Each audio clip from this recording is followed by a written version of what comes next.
Hi everyone, in today's I'm gonna explain to you how to fix Steam games not launching. So if your games doesn't launch on your Steam, so what you can try, you can simply uninstall the game and then reinstall the game. Or if you want, what you can do, so I found this Reddit post here, and this guy here said that in order to fix this, you can try by resetting your BIOS. So basically I tried this and it worked for me.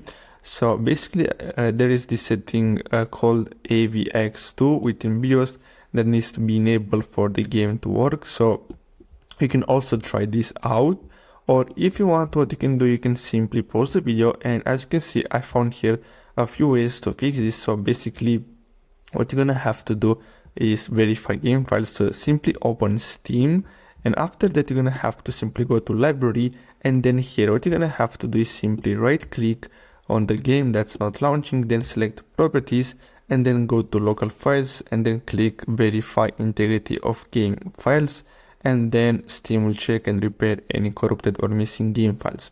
So these are a few ways to fix this problem.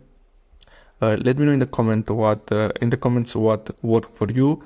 So I really hope you found this video helpful. Don't forget to like and subscribe, and I'll see you in the next video. Thanks for watching.